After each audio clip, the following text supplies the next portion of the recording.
Buffering. Every stream that starts, buffer.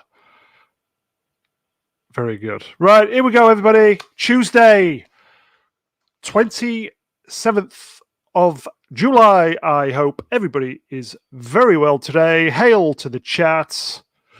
Apologies for just keeping you waiting, but the main man, again, subverting the stream, keeping us subverted until he's ready. So apologies for that. So I hope you're all very well. I think it's going to be a good one tonight after Saturday's performance. It got a little heated, but hopefully we'll try and rein it in this evening. Unfortunately, we're going up against Nerdrotic, so going to be an intimate one tonight, guys. So we'll just see how we get on. We'll just see how we get on. I hope everybody's okay. I think we should get the guests out. Okay, so first up, one of the very best Star Wars shills in the business. Get your lightsabers at the ready. A true Star Wars fan. In every sense of the word. All the way from Glas. That's Glas for our American friends. Las Vegas. We have the wonderful, the one and only, not Brian Young. Good evening, Mr. Brown. Good evening, chat. How are you, sir? I'm very well. How are we all? This fine evening. We've had a big thunderstorm here. Just cleared the air a little bit. And the temperatures a little bit more manageable. Just like Saturday stream. Yeah. It was good for viewing figures, so it was fun. It was actually genuinely fun listening back to it, wasn't it? It wasn't too bad. It was heated at the time. I thought it was a lot worse at the time, but listening back, it wasn't too bad. As I always say, have I not always said you can think the stream's going tits up, but when you listen to it, it's like, fucking hell, it's pretty good, is that? It's almost as if time goes by in slow motion sometimes during the stream. It is, mate. It was pretty fun. Especially when you're raging. So, are you good? I'm very well, thank you. Shall we get the next body out? Yes, let's get this show on the road. Okay, second up. He's the Jester from Leicester, the channel's very own interior design specialist, novelist, Star Wars fan, and meme machine. It is Demon Scythe, the swap shop. G'day, me. How's it going? You are a meme machine. Yes, well, I post on whatever I get sent to me, so on I'm Instagram. Not responsible for all these things, but I like to keep people amused at least. How's everybody doing? All right. Pretty good. Yourself? Not bad. I'm just recovering from coming back from a 5-mile run. Tried to get that in before the stream started, so managed to get my workout in for today. I'm all like fired up and ready to go, energized, and hopefully after about 2 hours, I'll probably fall asleep. Could be a good one tonight. It should take the rest of my energy, I reckon. This one, if I'm gonna laugh as much as I think I'm gonna, then it should be. We shall see. Shall we get the next guest out? Better add. I think we should. I'll read his paragraph out. I've memorized this, but I'll just read it just in case. Here he is. Shall we go full Shatner? Here he is, the wise elder of the channel, the writer, the Portal, the director, and paid up member of the Selfridges Appreciation Society. He is the great Oh Christ, it's going to take forever. Mega Geek Ian David Diaz. Nice to see you. Nice. You don't get nothing from Pear, not in this game. You do that. Right, my love. All right, my love. All right, my love. Nice intro. How you doing, guys? All right? Pretty good. Thank you. Yeah. Ready to trash some shows? Always. The ironic thing is, we would love to come on here and sing their praises, wouldn't we? Yeah. Wish we could. Unfortunately, we can't. So there you go. Ugh. Never mind. So you're very good, Ian. Yeah, I'm doing all right. I'm fine. Actually, I do wish I went for a run like Swap Shop. I was meant to go today, but I was so bloody lazy today. Too easy to be lazy, mate. Gotta keep moving. Temperature out there, I had to do it. It was just beautifully cool. I've been doing it too many times when it's been blazing hot and you just die. You know what I mean? Yeah. Oh, it was great. It was great. So yeah, this time of night, perfect. It's just that Mr. Brown has to do a stream, doesn't he? So I have to run. I think I'll do mine tomorrow. Yeah. Shall we get the next guest out? Go on. Do it. Do it now. He's kept us waiting. He's been subverting us. Seems to be the master of subversion, this guy. So here he is. Last, but by no means least, the Hollywood legend you need on your side when writing a trilogy that will never get filmed. Here he is. Easy. Live from Coffee for Mr. Spielberg's knocking shop, somewhere on location in Scotland. The man baby himself, Ruin, Trilogy, King, John Soane. Man baby. Is he muted again? The man baby's on expectations. Hello, man babies. How are we doing? The man babies of the universe. How are we doing? It's such a fabulous time to be alive. I'm just watching Masters of the Universe Revelation for the 43rd time. It's bloody brilliant. How do you feel that your crown's been taken by Kevin Smith? Well, I think you'll find if we look at the poll that Mr. Brown put up, I think you'll find I'm still dominant in the world of, subversion. So very comfortable with that. He's just an apprentice, but that boy is learning well.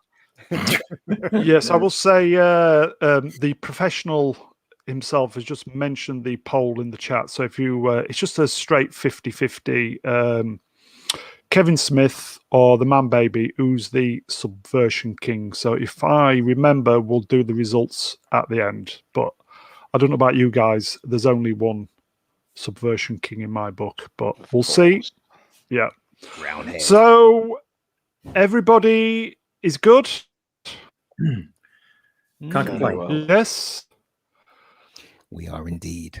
Me do technology. Hopefully it will not hello. pass. So just bear with me, guys.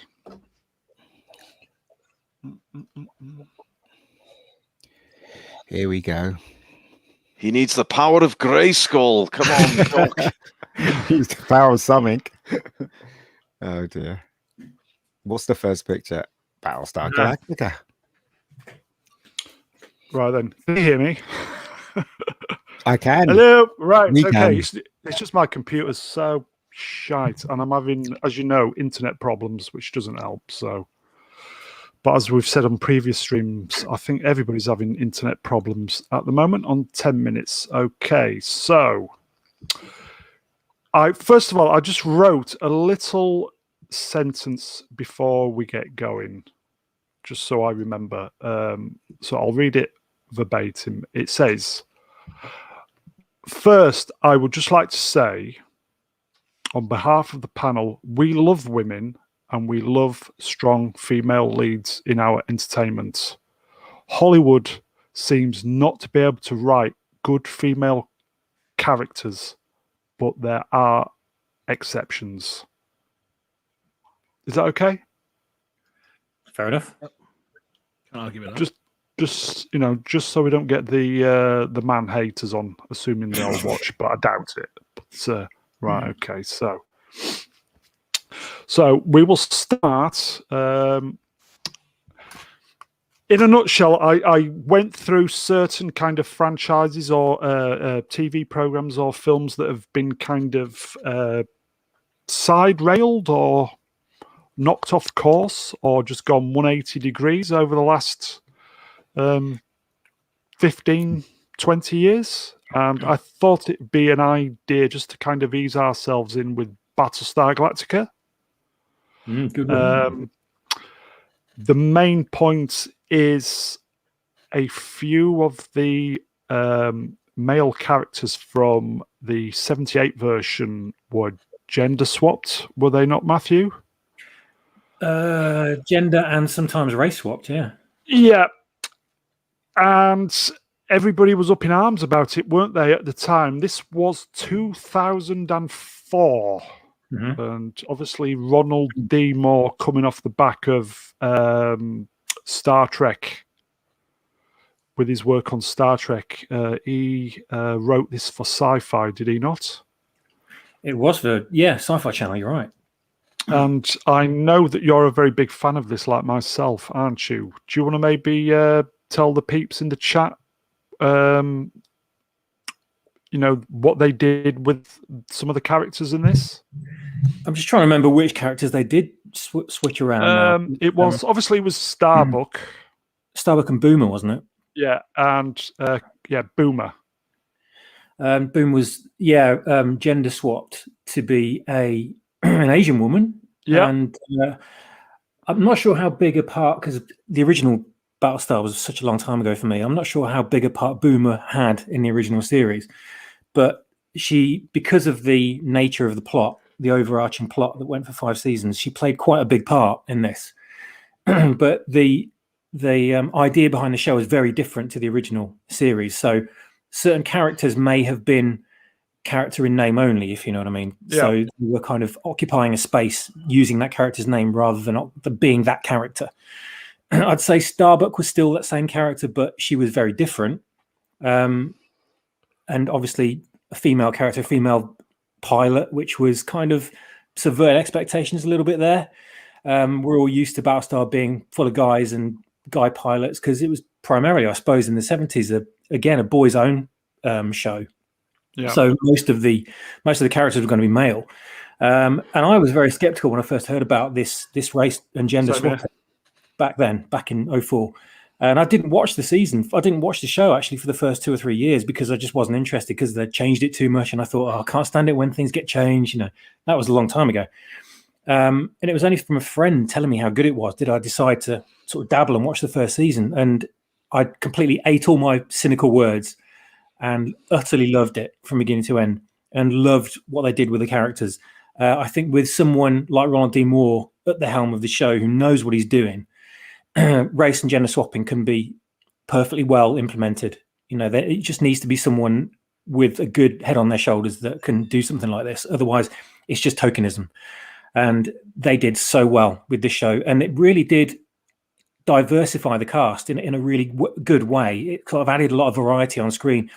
And Boomer and Starbuck were amazing to look at, as well as compelling characters as well. So I was all for it. See, that's the point, isn't it? That the women that replaced the men in the original, they looked gorgeous. Yeah. If it was today, they did it for the right reasons as well. Yeah. I haven't watched the show. Obviously, I'm just guessing now, but I see pictures and Kate, is it Sackhoff? Kate Sackhoff, yeah. Sackhoff, yeah. She's quite a believable. She was fantastic. Spare me. Yeah. as well. So they weren't like made up. They weren't in the original series. Everyone was wearing makeup and everyone looked like they just stepped out of a nightclub. Whereas these guys, they look like they're in the military. They just wear the minimal kind of just screen makeup. That's it. They haven't got like eyeshadow and all that kind of stuff on, and lip liner and whatever. They look like they're very workmanlike. So it works very well in this. I have a problem with this image, actually. Oh, what's a surprise? Why have none of the females got half of a shaved head and purple hair swept over to one side? I mean, obviously they're not showing them the due respect, feminizing them, and no, not comfortable with it at all. Sorry, it doesn't meet Disney standards. All I can think is literally from a different time, 2004. Maybe hair dye hadn't been invented then, or clippers. I don't know. They did it for the right reasons. It looks like they did it for the right reasons. I can't comment on the show because I've never seen it, but it does look like they did it for according to what Swap Shop is saying. So yeah, that's not bad. Genuinely a good show because it was kind of grounded in reality as far as kind of sci-fi can take it. Would you say so, Matt? Yeah, absolutely. Yeah, I think the promos for it at the time were saying it was like a cross between Black Hawk Down and some other sci-fi show. Like I can't remember what sci-fi show they alluded to, but Black Hawk Down was definitely cited anyway, and you can see it on screen. It's definitely got that kind of Ridley Scott action movie. So say we all. Cinematography, yeah. So, in a nutshell, they did it right. Absolutely right, 100%. What they needed to do, Ronald D. Moore did it right.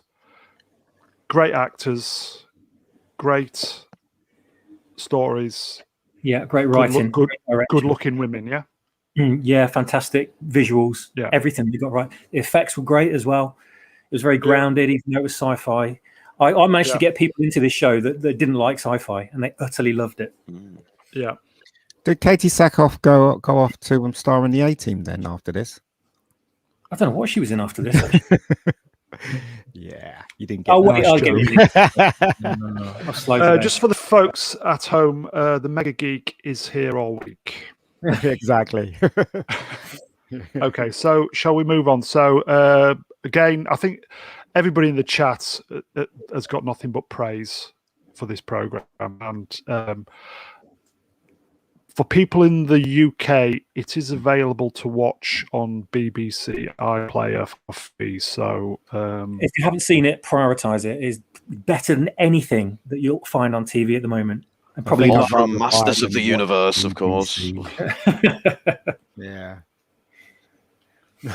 I'll give it a go, Demon Scythe. I'm not holding out hope. This is more like it. Here we go.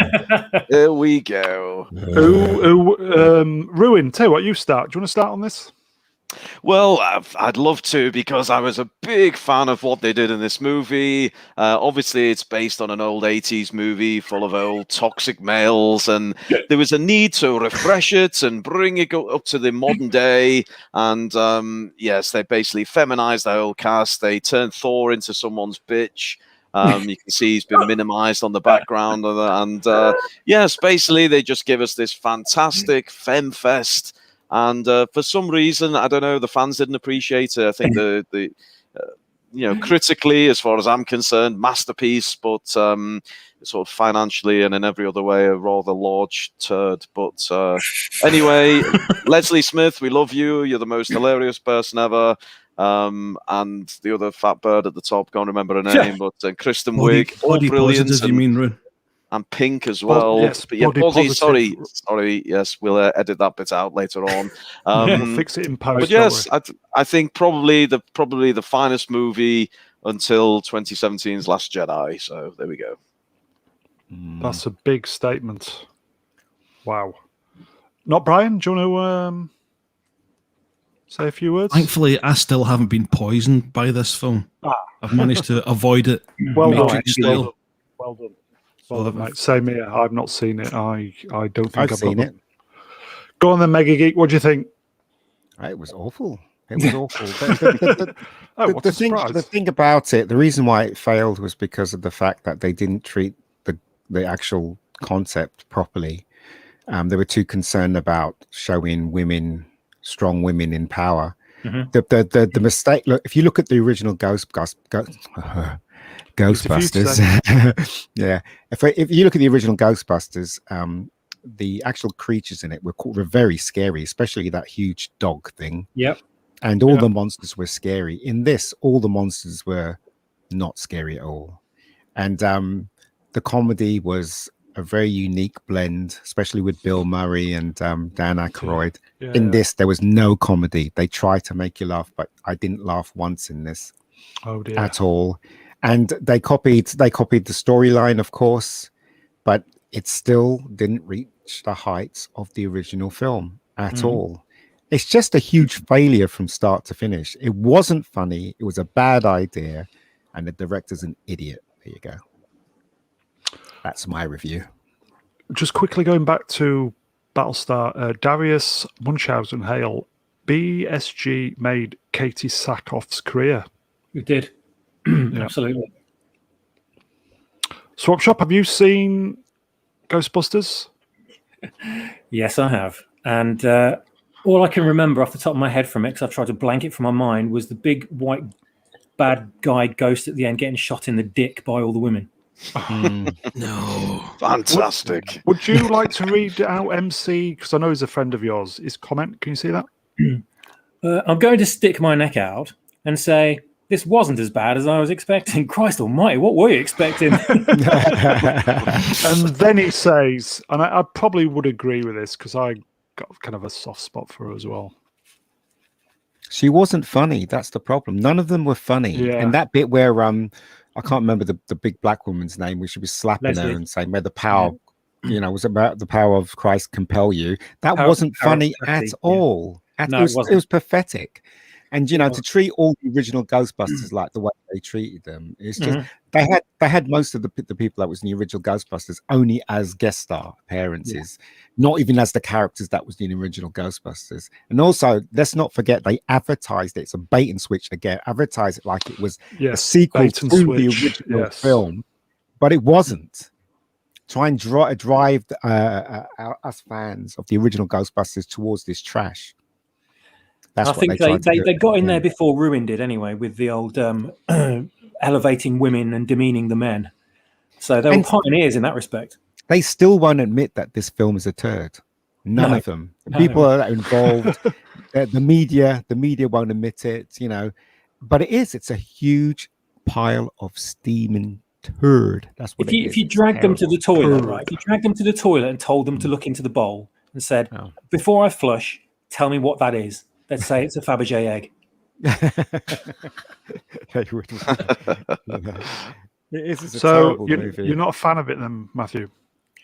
Oh, don't get me wrong. Don't get me wrong, Brown. Don't get me wrong. I fucking hate it. But, apart from that, it's I'd say, why not give it a go? It's absolutely awful. Do you think this was kind of like a major turning point for what Hollywood was trying to do? Or I think the woke plague had started before this, because it takes like 2 or 3 years for films to get going. Yeah. So whatever had unleashed the woke plague into Hollywood started around just before this, and this was one of the first sort of high-profile movies to display those qualities, if you want to call that, if you want to use that word. And it started the ball rolling, and then everything else just followed it. Yeah, because I think Force Awakens was maybe a couple of years before this. It wasn't as heavy-handed, but it was there. Yeah. Is Paul Feig gay? The director, is he gay? It is. I don't know. He looks like it. I don't know if he is or not. He likes wearing suits. Yeah. Well, so did Hitchcock, but he wasn't gay. Do you know what I mean? And Raimi wears suits when he directs, and so does Hitchcock, but they're not gay. And that guy that directed the Men in Black movies. Can't remember his name. Oh gosh, I can't remember his name. Barry Levinson. Sommerfeld. That's it. Yeah. Peacock in the chat. Hail all my morning toilet deposits are more entertaining than 2016 That's all mine. Ghostbusters. That's That's scathing. It's really funny how is the that? biggest star they've got in that film is just shoved to the left-hand side and is barely visible. To the far left, yes. Yeah. And he's a complete moron as well. Yeah, of course. He has Oh, to and be. interesting fact, man babies. When this was sent over to China, poor Leslie was eradicated from this poster. So there we go. I just have to She drop got that one. boyegged. She was minimized to hell. She was yes. Now. But you know what the sad thing is? This film could have been really good if it had a really good script and it was a sequel to the Ghostbusters. Oh yeah. Do you know what I mean? They could have went that angle, but again, they need to eliminate the white men from every film now, or make them bad or stupid or dumb. White man bad. Yeah, and this thing is no joke now. It is very, very dangerous. If our youth is going to be taught this crap in school, then yeah, right. We're in trouble. It's amazing how Hemsworth. I assume he did this for the paycheck, or he was wanting a new wing on his mansion. He will do shit like this, but I know Star Trek isn't particularly amazing. But I would like to have thought he would have preferred to have done Star Trek 4 instead of this garbage. It wasn't his fault though, because they screwed up Star Trek, didn't they? Yeah. So it wasn't his fault. He was all for it. Him and Chris Pine, but they messed it up, didn't they? So there you go. Although, as we know, Star Trek 4 into production next year. So shall we move on from this horribleness? Are we not going to talk about the Ghostbusters trailer that dropped? Oh, I was going to say, yes, that did drop today. Has anybody seen it? Yes. yes, it's very Stranger Things like. In fact, it's I thought I was watching Stranger Things for a moment, but yes, I don't know. I'm hoping, obviously, they're going to bring back some of the classic Ghostbusters characters, such as the ones on screen at the moment. I hope we have the original team from 2016 making an appearance. It'd be good if they all turned up as ghosts. That'd be good, wouldn't it? Yeah. I don't know. It looked very kiddified, and it doesn't look scary because, as I said, the one of the best things going for the original Ghostbusters film, and I don't understand that Ivan Reitman and his son didn't see this. So the best thing about Ghostbusters was it was scary. When I first saw it, I thought there were bits in it that was quite really scary. And also the comedy was spot on. On this trailer, it looks like Stranger Things mixed with, I don't know, some other kids show. It doesn't look like the Ghostbusters at all, and they think they can drag us in the cinema by that. Was it the sting at the ending where Dan Aykroyd goes, "We're closed"? I'm like, forget it. You know what I mean? This film doesn't look good at all. I'll wait for the review before I go to the cinema to see this one. Right. Yeah. Kural Birab in the chat said a few moments ago, saw the trailer for the new Ghostbusters. It wasn't awful, but I wasn't blown away. Yeah. It was okay. Why did they dumb it down to a small town in America? Why isn't it not in New York? It's not exactly epic in scale, is it? No, it's not. Budget reasons, maybe. And just by looking at the trailer, I think Egon, before he died, all the ghosts that he captured, he shoved it in the well in that house there, and now they're going to break free. Yeah. If that's the story, I'm going to be very, very disappointed. Yeah. Didn't Freddie Mercury break free? He did indeed. Maybe that might be a moving on. Okay, so we'll just do a comment from PCAT in the chat, and then we'll move on from this. So, wingman of the channel, PCAT, dying to hear Ruin's ideas for the new Ghostbusters. So, Ruin, over to you, mate. Okay, well, obviously, happy to do the follow-up to this latest version of Ghostbusters, and already got some great ideas lined up for you, man, baby. So, first of all, we're going to bring back Bill Murray. We're going to bring back Bill. He's going to feature as a kind of a ghost-busting sort of tutor to the young children. So Bill's going to come back, and they're going to say, Bill, whatever his fucking name was in the film. It wasn't Bill Murray, but we know he's Bill Murray. Will you please teach us how to be Ghostbusters? But unfortunately, Peter Venkman, wasn't it? that's Venkman. That's it. Fortunately, Venkman is going to say, "No, I don't believe in ghostbusting anymore. I just want to drink myself into oblivion, suckle from a tit, and die all alone." So that's the kind of vibe I'm going. I hope that hits the spot for you. It sounds like you've kind of refined the script a little bit from Jedi. But seriously, guys, I don't understand this thinking. Okay, right. If I was going to make a Ghostbusters film, a new one, I would start off with the 3 remaining Ghostbusters and the funeral of Egon. That's how I would start off, right? And then something happens and the Ghostbusters have to find out what's going on. And then somehow you mix the kids into it. And in other words, start off with the Beatles. Yeah. Don't freaking tell us it's about the Beatles and not show us the Beatles. Yeah. Do you know what I mean?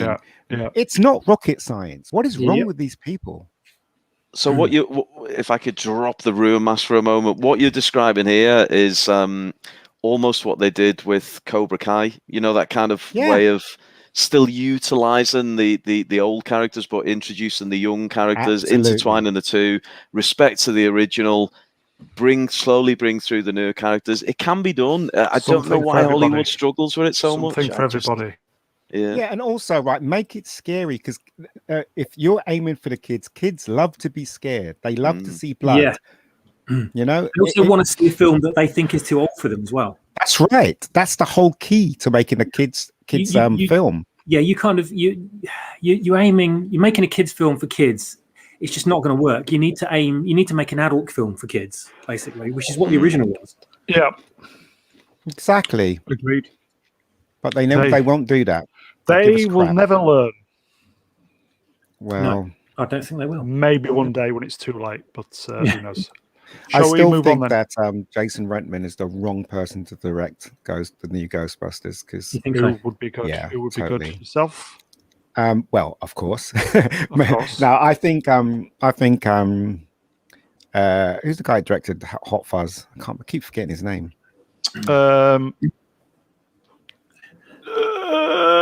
Exactly. Everybody's so old they can't remember. And he directed Shaun of the Dead as well. Edgar Wright. Edgar Wright. I think Edgar Wright would make a good Ghostbusters film. Call. Yeah, I think he yes. Good call. Because he's good with the comedy and he's good with the art of filmmaking. So that would match the Ghostbusters 100%. Yeah, in my opinion. Agreed. Agreed. So we'll move on then. Yes. Moving on. Oh. Who wants to start then? Shall we ask Swap Shop? Shall we ask the main man himself? Yeah, go on, get him out of the way. Mega Geek, what do you think? I thought you were talking about Ruin. I've been so insulted in my whole goddamn life. How dare you? That's called subverting expectations. Nice. I've learnt off the master. I pick it up quick, you see. So, go on, Ruin. Well, obviously, you're looking at the greatest cinematic masterpiece since the dawn of time, and yes, I think arguably I've just changed the whole future of cinema. I've shown how you can ridicule everybody's favorite characters, literally slapping our male heroes in the face.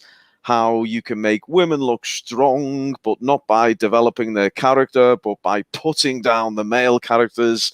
How you can take a legendary and much loved character like Luke Skywalker and absolutely take the piss out of him to the point where he's, yes, literally milking a tit on screen, give him the most pathetic death possible. Mate. Oh, yes, and John Boyega, he gets on that poster just about, but he certainly didn't get on the China poster. And not to forget, I really did, everyone forgets, I absolutely ripped the shit out of Boyega. I had him naked in a suit, pissing all over the place. I had him taken on a fucking pointless side mission. And some of parts of his contributions was shouting Ray.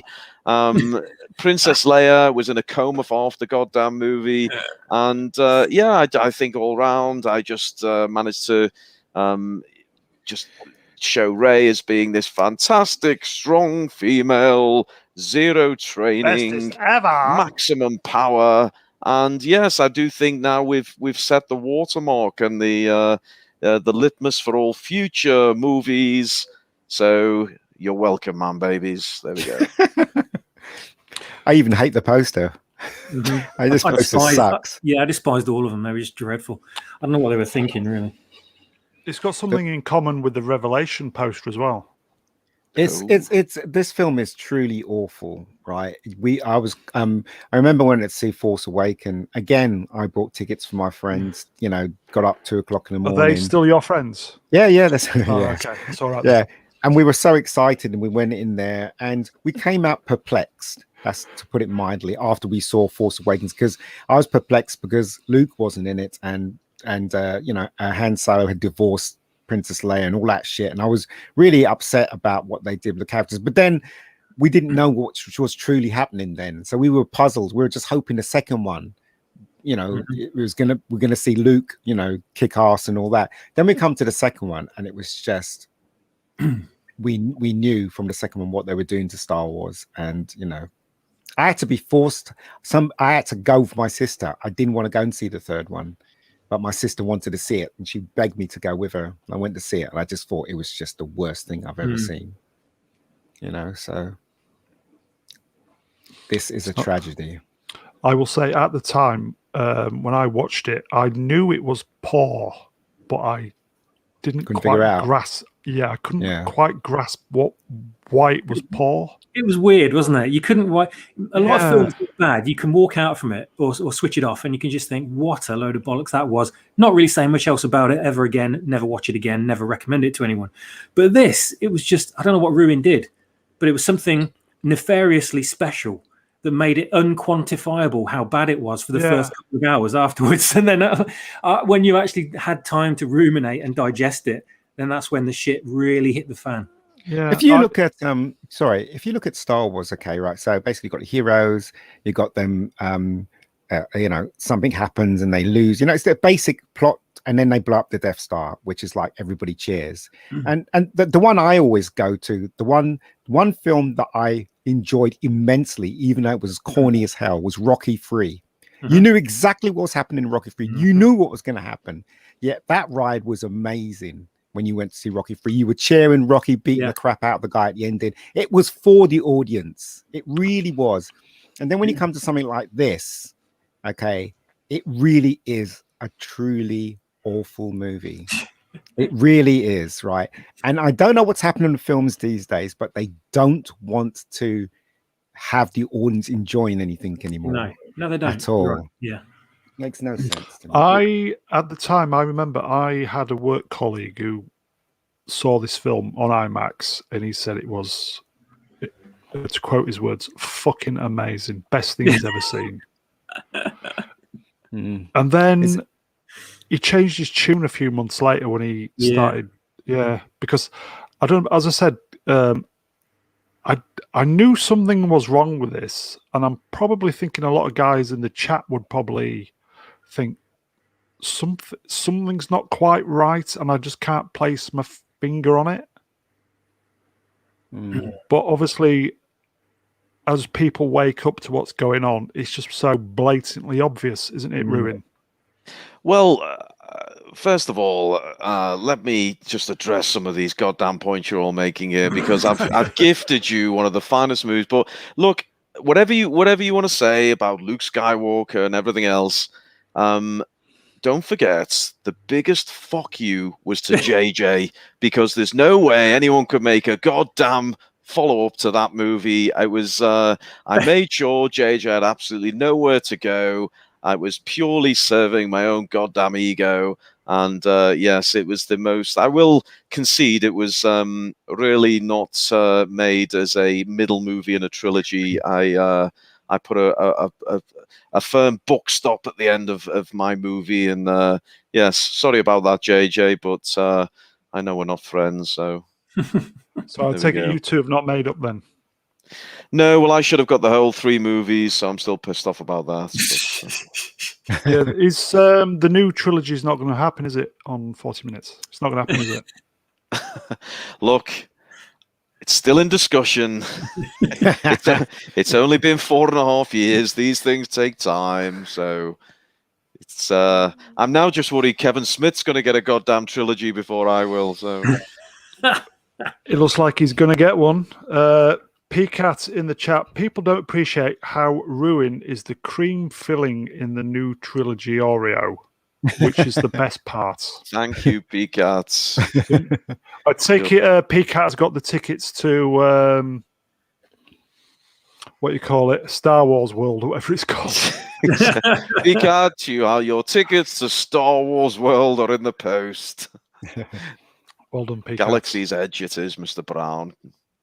Thank you. But they say The Last Jedi. Who are they referring to in this movie? God. Luke Skywalker. I don't think anyone knows, do they? I've got no goddamn idea. But... It's strange, isn't it? Are they forever?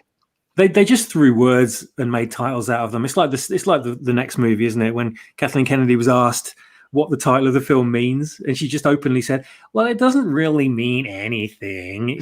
What the fuck are you doing? Fade in. Yeah.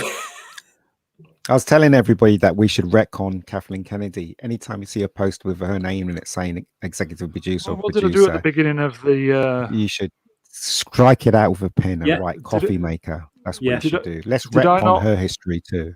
Did I not introduce Ruin with coffee for Mr. Spielberg?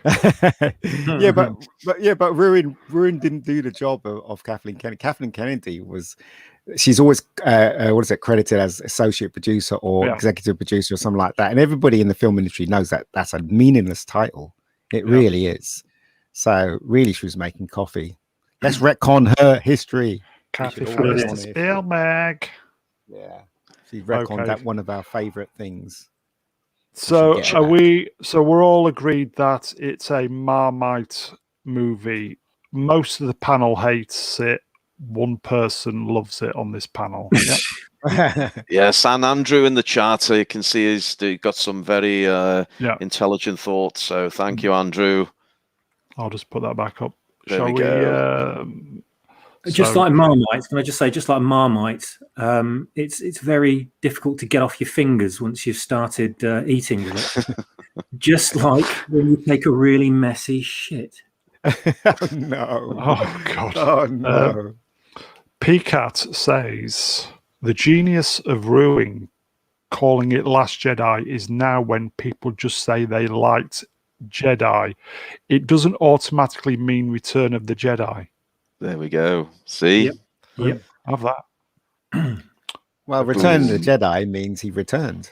Didn't he? Luke returned as a Jedi. That's what it means. Oh God, please, you killing me today. Oh, What the hell? Oh. Who wants to start? Mega Geek?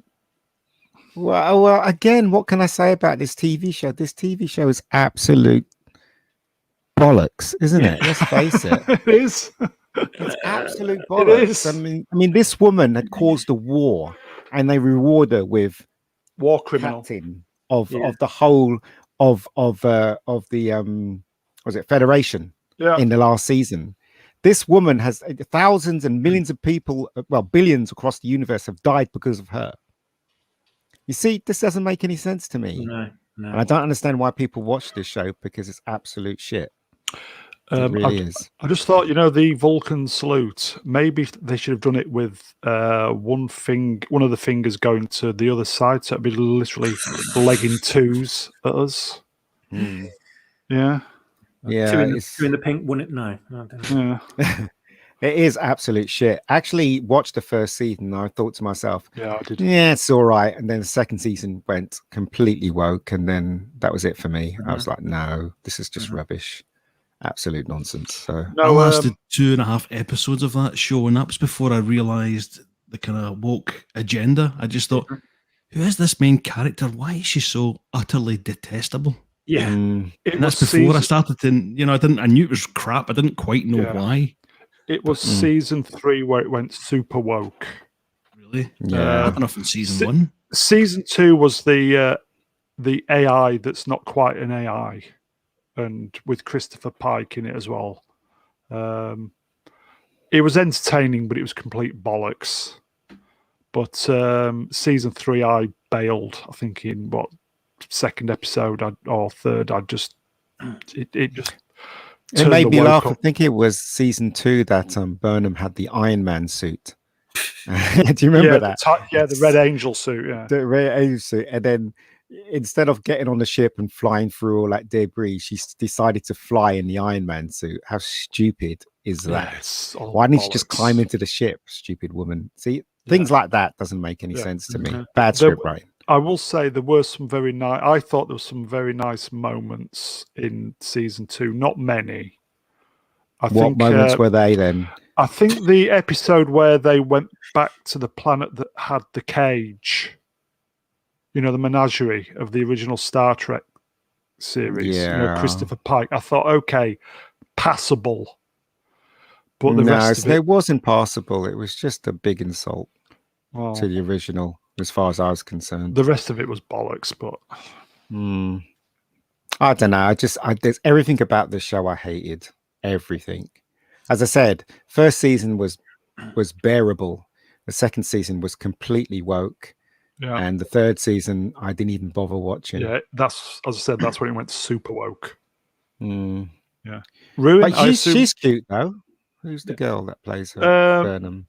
Monica. She was in Walking Dead. Yeah. Yeah, I like her. She's cute. Yeah, she's cute, yeah. Shame she's been dragged into the material. This yeah. Ruin, I was going to say, Ruin's muted. He doesn't want to know, so I don't blame him, to be fair. He's away for a Last Jedi, he said. Last Jedi, Tommy Tank? Okay. Yeah. So, shall we move on then? Gladly. So, would we say with Discovery, very, very poorly written lead female character? That's that's just a fraction of what's wrong with the show. So you can say that if you want. Yeah, it's poor writing. The special effects are good. Yeah, first season special effects. Until the money ran out, but there you go. Spock needed his big sister to help him when he was growing up. God. But that guy looks nothing like Spock. He looks nothing like Leonard Nimoy at all. He's such bad casting. Yeah, bad casting. Looks. That's the last person I would cast as Spock. I don't know about you guys, but I wouldn't cast him as Spock at all. No, I didn't. That was very poor casting. No resemblance whatsoever. No. Thank God. We shall see just how good he is in Strange New Worlds. I'm not watching. Don't care. Well, tell you what, I will make this promise to the channel. I will watch it, everybody, so you don't have to. Okay, so. Oh God.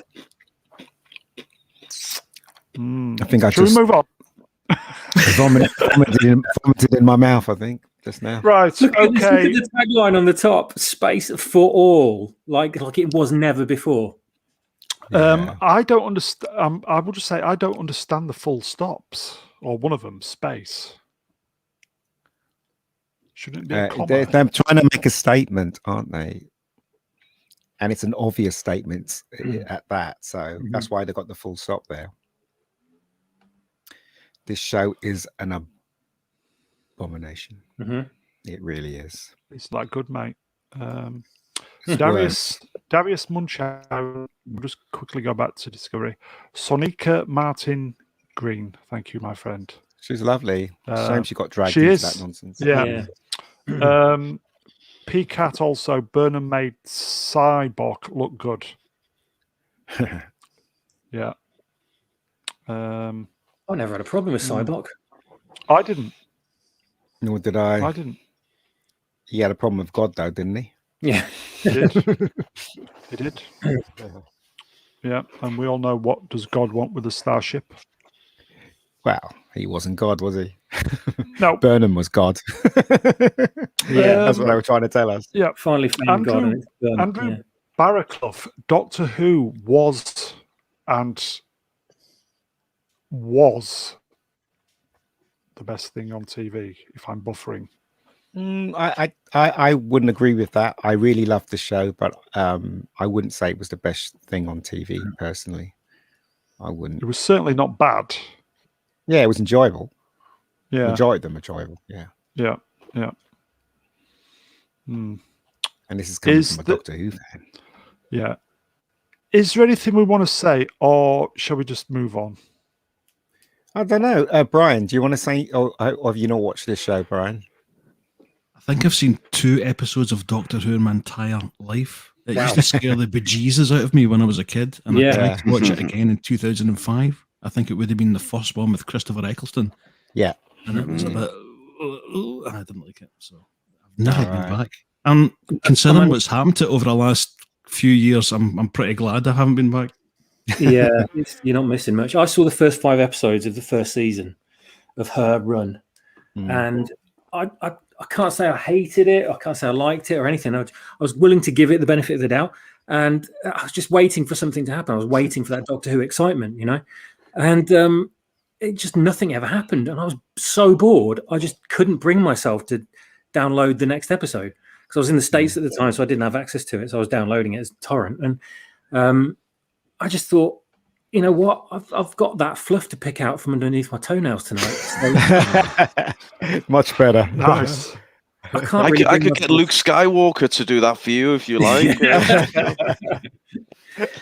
Just a thought from me, not as ruined, but I thought it's Jodie Whittaker, isn't it? That's the name. I thought she was miscast for this role. I think she's a great actress. Can be. I loved her in Broadchurch, which is the ITV kind of crime drama, and I've seen her other stuff. I think she's a brilliant actress. I don't think it's a natural kind of bag doing the kind of tongue-in-cheek kind of comedy. In fact, when I've seen her in this, I found it a bit cringe, to be honest. Is that Chibnall's fault then for casting her? Yeah, 100%. But then they're in cahoots anyway, aren't they? Because he's directed her before and other stuff. So. Thick as thieves, yeah. Yeah. Well, if you were to cast, produced, sorry, mate. If you were to cast a lady in that role, who would you have picked? I would have picked either Gillian Anderson or the girl that played Peggy Carter in Captain America. Oh, she would have been great. Haley Atwell. Atwell, yeah. That's what I would have done. And also I would have made sure they looked feminine as well. Long hair, gorgeous looking, give them a costume that's worthy of their feminine beauty and the Doctor, not this Mork and Mindy crap that this woman's wearing. You know what I mean? Just refer to Mork and Mindy as crap, Ian. No, the costume is Mork and Mindy. They just copied it from Mork and Mindy, haven't they? Yeah, the braces and the rainbow thing, because Mork used to have the rainbow thing in the braces, didn't he? So they just Tommy. Yeah. No, that's Cannon and Ball. Yeah. But I'm so disappointed with what they've done. It's not for me anymore anyway. Good luck to people who like this stuff. I can't watch it. I think genuinely, when we knew it was going to be a woman in the lead, I was open to it, and I think everybody was open to it. And I think it's not gone well, has it? It's actually the perfect medium for doing the gender swap, because the Doctor, although I'm not the biggest Doctor Who fan, I'm not using the right terminology, but they kind of what is it? They morph into a new character, or they reincarnate, wherever you want to say. So regenerate. Yeah, regenerate. That's the phrase. So it's actually you've got a plot device there which allows you to do that. So I don't think that was the problem. I just think the way it was executed and written and cast and all the stuff around it. But I have the perfect casting, man, babies. I would like to cast an actress I know very well. I would dress her in this nice sackcloth, shapeless sackcloth. We'd give her a short little bobbed haircut. It's the character everyone knows and loves, and we would call her Dr. Tiku. Dr. Rose Tiku. Oh no. My God, why was she in that last film? I have in Last Jedi. I have no idea. If you took that character out, it would have made no difference whatsoever to the plot, would it? No. It was to save face, so just so they could kind of like link it to the previous film. That was the only reason. Absolutely crap. Absolute rubbish. And she was pissed off that her part wasn't big. It's because you had no reason to be in it in the first place, love. No. You know. Anyway, whatever. MC in the chat, and I think we've said this before. Hayley Atwell. Oh. She's going out with Tom Cruise now, isn't she? Yeah. Oh, Tom, you bastard. Hayley Atwell. Every time I think of Tom Cruise and he's got a new bird, I just think got a new bird. Got a new missus, right? You know, and I just think of South Park. Was it not South Park? Sorry, Family Guy, and Tom Cruise running away from his gay thoughts. Yeah. I mean, you know what? I have to take my hat off to Tom Cruise because he's making better James Bond films than James Bond, isn't he? Yeah. And he's such a, the last two Mission Impossible movies were fantastic. You can't fault them. The last one and the stunts that he does by himself is it's incredible. It's incredible. And I should take my hat off to him. Yes, he's a great filmmaker, but please do not touch Hayley Atwell. I think she signed up for two films. Oh, has she? Yeah. Oh, that explains a lot. Because I think they're doing the next one and the one after back to back. Because obviously Tom's getting. No, I bet they are. I think yes. Moving on. Tom is 59. Yeah, wow, older than me. Bloody hell, and he still looks good. Bloody hell. It's amazing what a good surgeon can get you these days. So nutritionist, personal trainer, etc., etc. When is Top Gun coming out then? Because that's been advertised forever. Christmas. And it still hasn't. It's Christmas. Wow, right.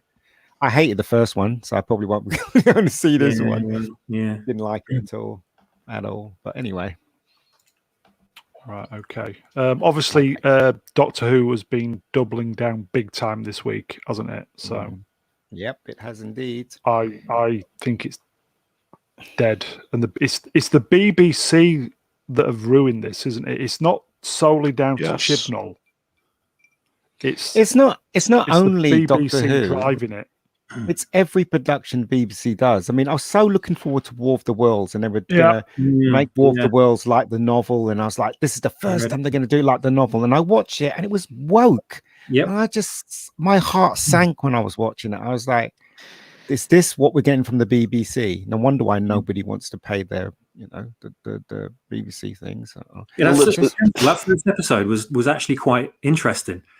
And I thought this has got potential, and it just it fell apart. The second episode was awful. Yeah, it did, and it's a shame. Do you know what? Right, because War of the Worlds copyright is free. Anyone can make War of the Worlds. All right. So I'd like to meet a producer and make War of the Worlds. Here we go. Jeff Wayne's music in there as well. Yeah, I'll be in on that one, mate. I'll sweep the floors for you. I'll write and direct it for you. No problem. Got some great ideas. I was watching I think it was GB News on YouTube today, and they were going on about the June Sarpong being paid lots of money for effectively. How much being paid? Was it 267 for 3 days work a week? Lucky girl. And the guy who was I think he was an ex BBC radio presenter, and he said the woke agenda it's suffocating, especially radio stations. And he's in a nutshell, he said the BBC is so awash with cash that they just don't care. Jesus, too big to fail. Whereas, this is why they can polish it. Yeah, if they were fighting for money, as in like they had to get subscriptions, etc., it'd be totally different. But it's to do with these. The guy said they're so awash with free cash that's just coming in. That's why they're paying Lineker 1.2 million for just. God. Christ almighty. Because it's artificially inflating their pay structure. Also, again, they just don't give a shit about the programs because they're just so awash with cash. I think personally, I think they just don't care. And they threw their hands in the air because they just don't care. Yeah, When I their was- model is kind of unique anywhere in the world, isn't it? They just have this guaranteed income and they're answerable to no one. So unlike the other channels who have advertising revenues, and if people don't watch it, then the advertisers don't advertise, or like you say, Netflix subscription based, Sky, anything else you name, or movies which have to make money back. BBC don't have to worry about it. They can produce this woke shit, and if no one watches it, it don't matter. Who cares? We get paid anyway. Yeah. Everyone gets to do their jobs. Everyone gets paid, and the audience gets pissed off. If their company, depended on it, Doctor Who would be fucking incredible. Oh, if they were hungry, yeah. That's not necessarily true because the CW relies on ads and stuff like that. Yet they're still getting money to make their woke crap, aren't they? They make more woke crap than anything. Yeah. So where's the money coming from? Yeah, exactly. But where's the money coming from? That's the big question, isn't it? God knows. Donations, investors. I don't know. Right. Yeah. Okay. So shall we move on? Thank God. Oh, from one to the other. Jeez.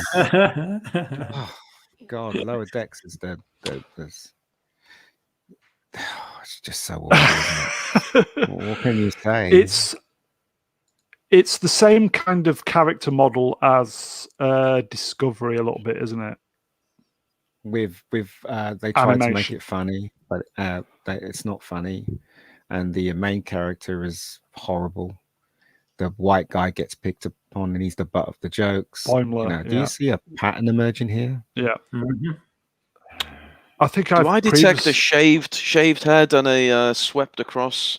Yes, you do. On the female. Oh, excellent, excellent. Although Tandy is one of the better characters, I like Tandy. That's the green one. That's the Orion girl. This cartoon should never have been made. That's it. End of story. Absolute rubbish. And of course, we've got Prodigy on the horizon as well. I'm not interested. I don't care anymore. I'm watching old stuff now because I like to be entertained.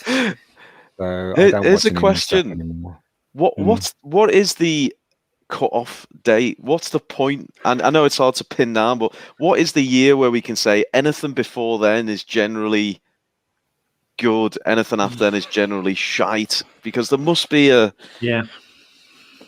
I think it's when Matt Smith left Doctor Who. I can't remember what year that was, but after that, I'm beginning to notice a lot of stuff that was happening in the BBC and the woke stuff. Before then, it was comic books. The woke stuff started happening in the 80s in comic books, and it started from there, and it just went through everything like a horrible plague or a cancer, a disease, and now we're in the midst of it now. So yeah. In the chat, Darius Munchausen, CW has said poor ratings don't necessarily mean cancellation. As a property, they still have value in foreign markets, on streaming and on social media. But that's the problem, you see, right? If they're relying on foreign markets, and if England rejects it, and even big parts of America rejects it, they're still going to be in trouble. Yeah. Okay. So because if you weigh up the pros and cons, if you weigh up how much the series cost to how much they're getting back, it's not good. It's not good at all. PCAT says using Trek and Star Wars as a guide, 2005 was the end. Yeah, maybe you're right, PCAT. It's horrible. What's happening? It's so depressing. Okay. So we'll move on then. So pretty much like Discovery, but animation. God, I thought I was going to have fun on this one, but all I feel is depressed. The fun's arrived, my friend. The fun. This will cheer you up. Oh God, no. Queen Latifat. Oh my God! I saw the first episode and we did, didn't we, Ian? We watched it. Yeah, laughed and laughed all the way through it. Just thought it was that bad. The thing is, it got renewed for season 2. Can you believe it? I know. The fight, every time she fights, it's so laughable. You just have to laugh. You're like, to get a belt on? Yeah. What's she called? Robin McCall. Robin. Yeah. I like Queen Latifah. She's a very talented woman. Yep. And if you look at her face carefully, she has a very, very pretty face. Yep. She is a handsome woman, you know.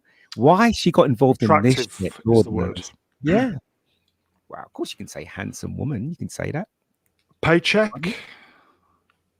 Paycheck. Yeah. Paycheck. She's doing it for the pay. Of course.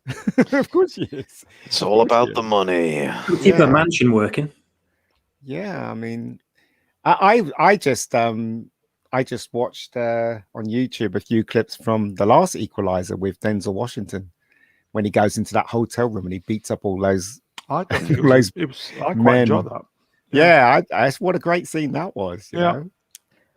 I think I would have liked to have seen another Equalizer with him as opposed to this. Yeah, you see, that's an example of when they changed the person, you know, in Equalizer. Obviously, it was Edward Woodward who played the original Equalizer. Yeah, and he's white. And then they got Denzel Washington. I didn't mind the Denzel Washington one because they didn't try to copy, or even though it was the same story, but they didn't try to copy it verbatim like the TV show. They tried to do something different. So what you're saying is it was done well. Which is the whole point of this stream. Kind of, it's very easy to see the bad ones, but when you think about it, Denzel Washington as the Equalizer, nobody had a problem with it. No one did. I like the idea he drives an Uber to make money. I think that was quite clever actually. So, but anyway. Echo 3 in the chat. The first Iron Man came out in 2008, but it was technically an independent film. Disney put a prompt end to that situation. They did, my friend. Then Darius Munchausen says, the She-Equalizer. Oh, very good. Very good. Respect to the dad jokes. Yeah, he's here all week. And Peacat, again, I enjoyed the Denzel Equalizer. Didn't mind the race swap. In fact, I don't know about you guys. Didn't even cross my mind. No, it didn't either. When I first heard that he was playing the Equalizer, I thought, I'd go and see that because I love Denzel. Denzel's always good for the money. When you pay your $10 or whatever you pay to go to the cinema, you know you're going to get something good with Denzel. Indeed, he never lets you down, that man. And he didn't, did he? No, he didn't. So, no problems with that.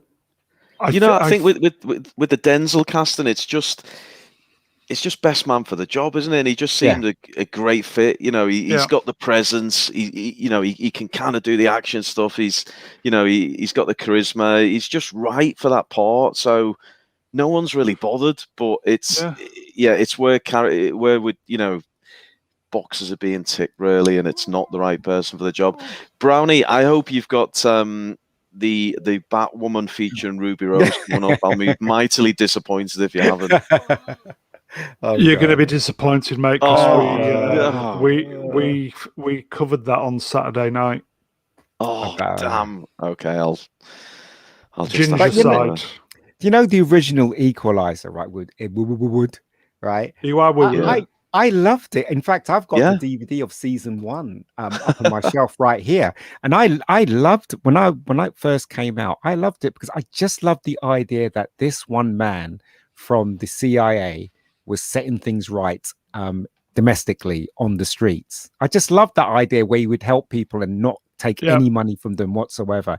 It's like kind of Robin Hood, really, but with a gun, And I love that idea, and to take this idea and turn it into a Queen Latifah vehicle, it just doesn't make any sense. Well, we know why they did it, let's face it. But Jamie Van der Horst, most proper and swaps are good casting. Sam Jackson equals Nick Fury.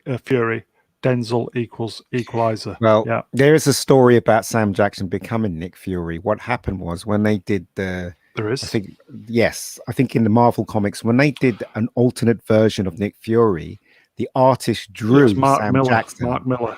Yeah, so the artist drew Sam Jackson, and Sam Jackson's agent got onto him, and they basically said you can't do that because that's his likeness, and they made a deal. They said if it ever gets made into a film, Sam Jackson would get the part, and the rest is history. So there you go. It is, mate. Okay, so I personally, with this, I think, why didn't they just pay, if they wanted to do a series, why didn't they just pay Denzel Washington a shitload of money to do it for a series? Why didn't they just create a new series, character? an all new character with her in it? They can still call it Equalizer, but not call her Robin McCall or anything like that. Just have something, that's kind of like it. Yeah. Why steal from anyway? We know why they're doing it. Okay. So, I will just say on behalf of not Brian Young, he's had to pop off. So thank you for taking part tonight, Brian. So shall we? It's a shame. Shall we move on then? Yeah. Ruin, I will say we're kind of covering stuff that's already been made, and Batwoman with the ginger hasn't been made yet, so that's my get out clause. Moving on. Okay, I'll let you off. Thank you. So this is the most recent.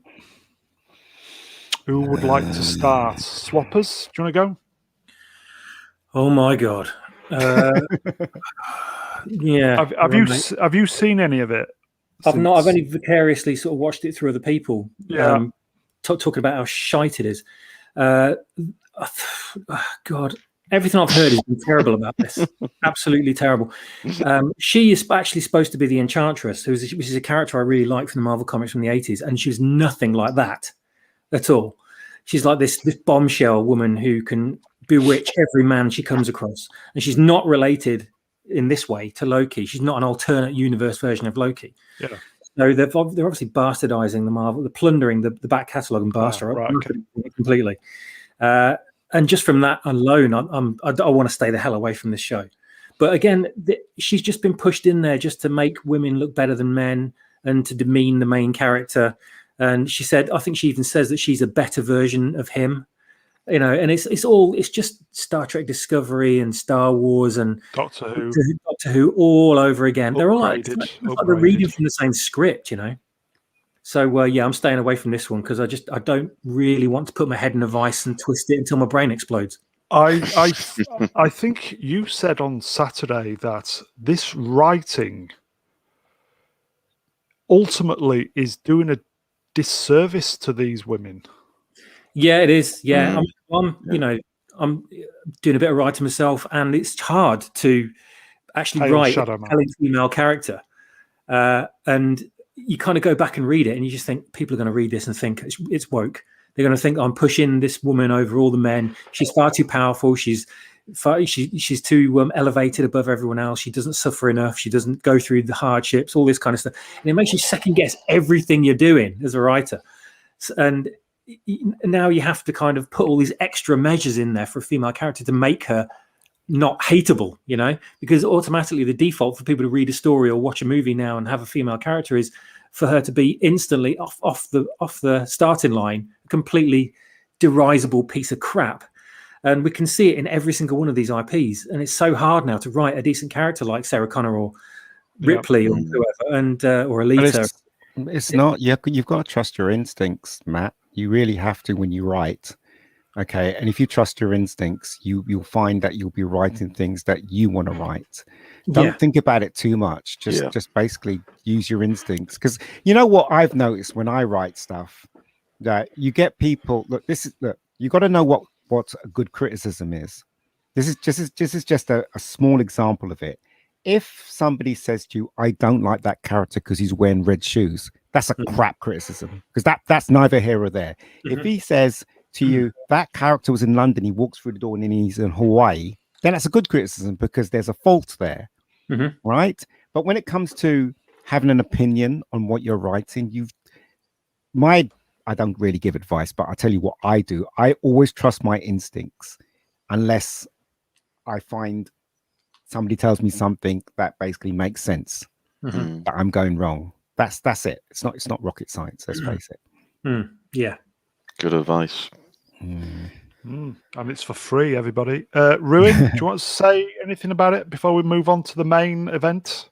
Well, other than give me a goddamn Marvel film and I'll show you how it can be made, truly. But no, I think look, I'll remove the mask for a moment. Someone mentioned it in the comments, just a few messages back, saying, "Why is everything being feminized?" It's just such a weird time we're in. Is it reparations? Do you think? Shadow Man. I mean, look, there's definitely groups in society, even today, even in sort of very advanced, Western cultures are still underrepresented or whatever, but women aren't one of them. Women are not this marginalized group in society. So it is. I think it's the way the characters are being written is. It's condescending, it's woke, it's trash, it's not very interesting, and this trope we keep seeing of the only way to make a woman look powerful is to make a fool out of a man. I mean, what? Kick him in the balls. Really? Are we still doing this? I mean, and it seems that we are, and the more stuff that's coming out, the more we see of it. It's strange times we're going through. I wonder if it's a generational thing, where, I mean, I'm Generation X. I don't know what the, but whatever the millennials, is it maybe the millennials? I'm Gen X as well. Yeah. Yeah. I think the millennials now are probably in this position of influence, and this is why we're seeing a lot of this trash. But I just think it's obviously this generation, and they've got into power and they're doing all this crap. I just think it's a lack of backbone. Like, for instance, I give you another example. I have a friend who, depression is a horrible thing to have. It is. But in my mind, I was thinking to myself, what my friend who's very, very younger than me, much younger than me, is suffering from. I remember I used to suffer from that when I was a kid, but I had no choice but to overcome it. Do you know what I mean? It's a very different time when I was growing up. Yeah. If if people didn't like you, you have to find people that liked you. You had to make the effort. But it seems like the kids of today, or the young people of today, they just can't. They just don't know what to do. They can't handle rejection as well. They can't. Yeah, they just can't handle it. And blame the parents.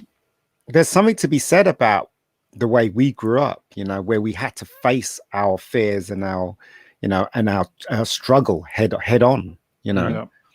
And I think this generation, they can't do it, and I think that's what's causing all the problems. Like, for instance, I'll give you an example, right? Kevin Smith, I don't think Kevin Smith's part of that thing, but this is how crazy the world has become, right? Kevin Smith had blatantly lied to everyone about Masters of the Universe. He blatantly lied. It's there in black and white. It's a fact. Yet, what do you see when he was being interviewed? You see him not denying it, right? Not even excusing it, but creating some kind of weird logic behind what he said, which makes no sense whatsoever. And we will get on to that in a moment. To justify what he said. Yeah. That's where we're going now, making up logic that doesn't make any sense. We've now got to a point where you've got directors, they know what's coming, they know what they've created, and they're almost preempting it with bullshit front-loaded excuses. I think we were all getting told, because I've seen people on Twitter online kind of even before it was released saying this is going to be garbage, and then you keep getting the pushback, oh well, at least wait until you've seen it. And sure enough, it was garbage. But anyway, hit that button, Doc Brown, we know what's coming. Let's get it. Piece of shit. I don't know. Yeah. There it is. Who's that toxic male in the middle? I didn't see him in the episode. He was in the first, I think. I haven't seen it. I was never a fan anyway. But do you know the correlation between this and Loki? They're using this excuse now. They're saying, well, she's a Loki, isn't she? That's what the show's about. Yeah. Fuck off. It wasn't about that Loki. We all know that. And it's the same thing with this. Same thing as well. It's Masters of Universe. It doesn't say He-Man on the cover, but everyone knows that Masters of Universe features He-Man.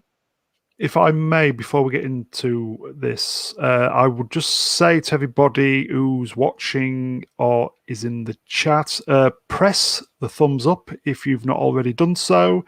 If you're watching this on repeat, also the thumbs up or thumbs down. The choice is yours. Please like, share, subscribe. The main thing is, if you've not already subscribed, please subscribe to the channel so I can kind of keep producing depressing stuff like this. I do promise Saturday night is a little bit more cheerier. So normally. So Saturday night's all right for fighting. This is more of a group. It was last week. It was, yeah. As I said, guys, from day one, this was group therapy for like-minded people, and I know you guys and girls in the chat we're all like-minded, so we all know what's going down. We all love our franchises, and we're all in a state of despair, I think. So shall we get into Masters? Do it. Who wants to go Let's first? do it. Let Matt go first. Really Go on, Matt.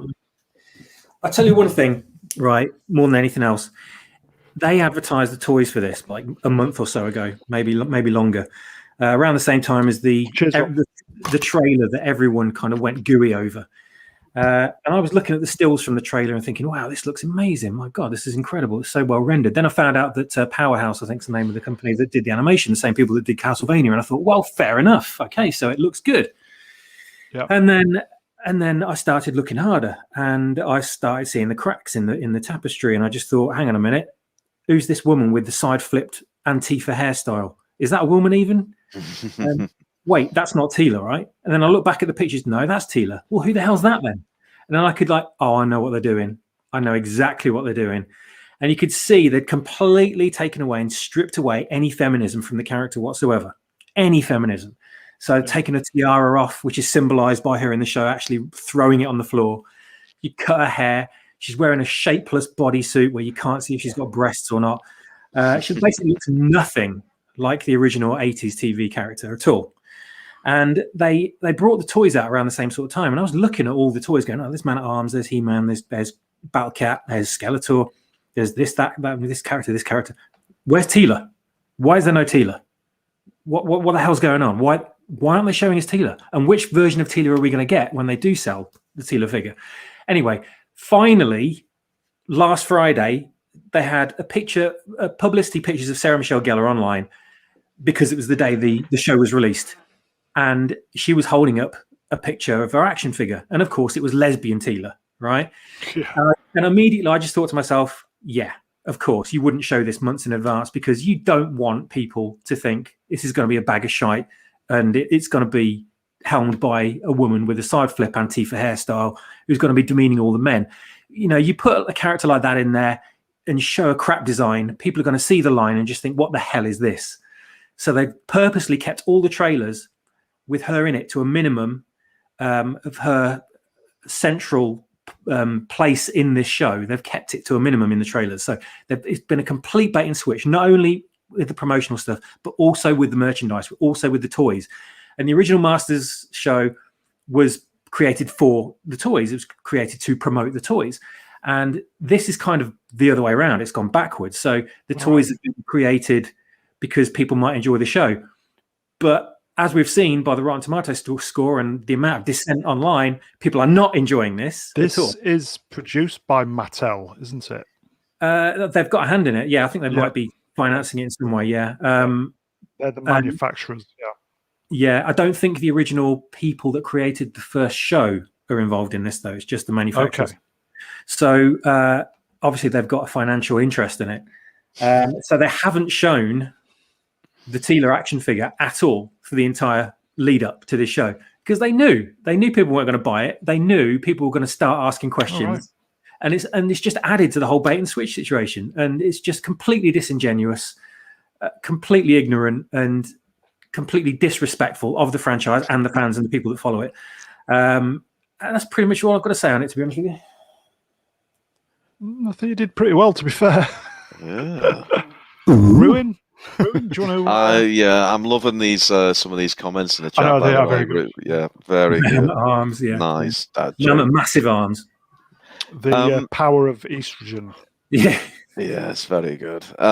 Yeah, I mean, I wasn't the biggest He-Man fan, but my best mate was growing up, so sort of by osmosis, I kind of got into it with him. And actually, to this day, in my home gym, I've got a couple of the original figures because they were great, proper chunky little muscled figures, and Battle Cats. Yeah, I've still got those. I just laughed my arse off at this. I think I knew exactly what was going to happen. Yeah. And yeah, sure enough, it did. And I think everyone's talking about Teela, but there's they've made Man-at-Arms into this kind of he's got a man bun. Do you know what I mean? Like Man-at-Arms is this kind of like weirdly dunk.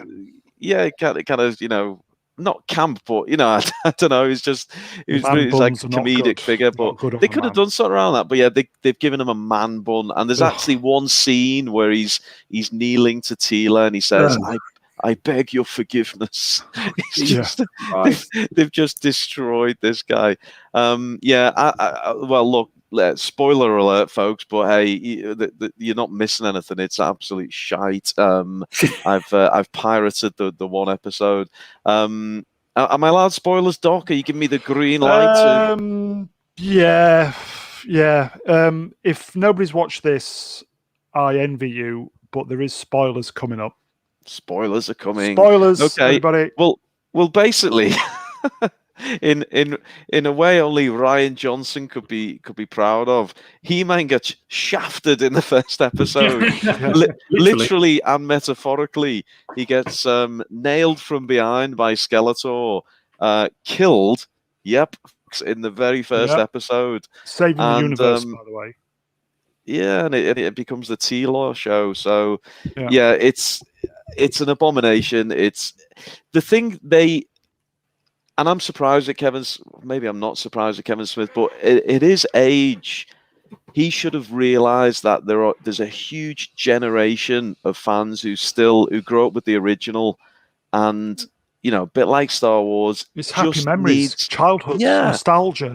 Exactly. And these are the people who actually go out and spend all the bloody money on all the merch and stuff. They've got money now, yes. Yep. All it needed was a tinkle of respect, a little bit of respect, but no, he had to go full woke, turn the tap on, and it's absolute tosh. I've got one review, and I think this sums up nicely. If I could, I found this, and it kind of just summed up everything I thought. So, looking on Rotten Tomatoes, because obviously, ironically, it's got a very similar, situation to Last Jedi. 97% or something critic rating, but in the low 30s audience rating. As this one guy puts, the show looked really good from the trailer. Yep, I agreed. It did, or in the early stages, certainly the artwork, as Swap Shop said. I tried to ignore the rumors that He-Man only featured in the first episode. Kevin Smith went on Twitter to say this wasn't true. However, I saw the show today, and it turns out it is true. Not only that, the other main characters are all sidelined. Then we get main characters killed off just for effect. During these horrible times, it would be nice to watch something that brings enjoyment, but this is just another depressing show full of agendas that want to crush your expectations. There we go. How true. Shadow Man in the chat says, none of this woke crap coming out of Hollywood is selling toys, subscription, movie tickets, comics. I'd like to see the toys for the show before and after the show aired. I will say, going back to the BBC point earlier, so awash with cash. I think also Netflix is probably awash with cash. And let's not forget, they're probably pushing this agenda just as much as whoever is doing the program. And I think maybe they just don't, excuse my French, fucking care either. I don't understand why they can't see they can see what's going on, and they're basically allowing it to happen. For some reason, I don't know why they're allowing it to happen. I don't know who's in charge, and I don't know who's making the decisions, but it's obvious what they're doing. Well, it's Netflix.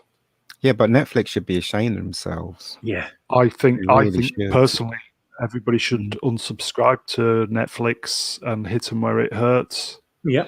That's not going to happen though, because I Netflix know. is too big, and it's not going to happen. Digital babysitter, much like Disney Plus.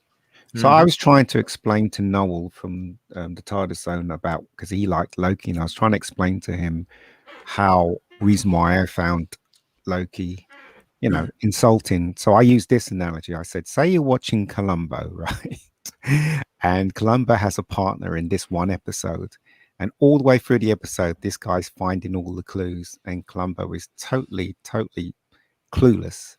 And then at the ending, his partner solves the crime. That's exactly what Loki's like, and Master of the Universe. but He-Man got killed. So, but he still didn't understand that. So what can I say? You know? Yeah. Mammoth arms. Jamie Vanderhorst. I could have stomached the bait and switch if Teela had a better personality, not Tabby, but Healer, She-Man, Mom at arms. It's pretty accurate that they called him Man at Arms, really, isn't it? I think. Man with arms. Jesus. He's and got then some... Jamie says, but Teela comes across as an... See, this is going back to what I said earlier about I don't think they're doing women characters any good, really. Total disservice. But Teela comes across as an obnoxious, entitled, millennial college girl feminist. It's true. They're not likable. They're not likable. They're not relatable. They don't earn their position. And the audience are demanded to kind of, get behind these characters, and it's absolute tosh. I'm surprised they kept Masters of the Universe in the title. I mean, that's a, slightly, yeah. They'll change it next season too. It'll be called Mistress of the Universe. I'm sure they would have looked into it. But He-Man is a lot bigger, muscle-wise, than he was in the original cartoon, wasn't it? I mean, in this one, he looked like a bloody tank, didn't he? Well, that's a small victory. He's probably got better roids, to be fair, than the 80s roids. Moving on. Yeah, I just think this is a shame, really, because people are looking forward to this, and to destroy a well-loved character and put all this crap in it, it's a real shame. And as I said, I don't watch. You know what? I watched a film last night. It was a German film. It's called Blood in the Sky or something like that. It was about a vampire on a plane that got taken over by terrorists. So it was quite good. It's a German film. You see, I'm seeking them out. I want to seek out just enjoyment. I don't want to be, taught anything. Red Cannon, hail Red Cannon. You're a new face. Hail. In the chat says Kevin Smith actually said he was told Netflix don't care because they have 200 million subs. That's kind of what I said. They're just so awash with cash, they just don't give a fuck. Yeah, that's what Kevin Smith said, and Kevin Smith was very happy to say it as well, even though he lied fact to everyone.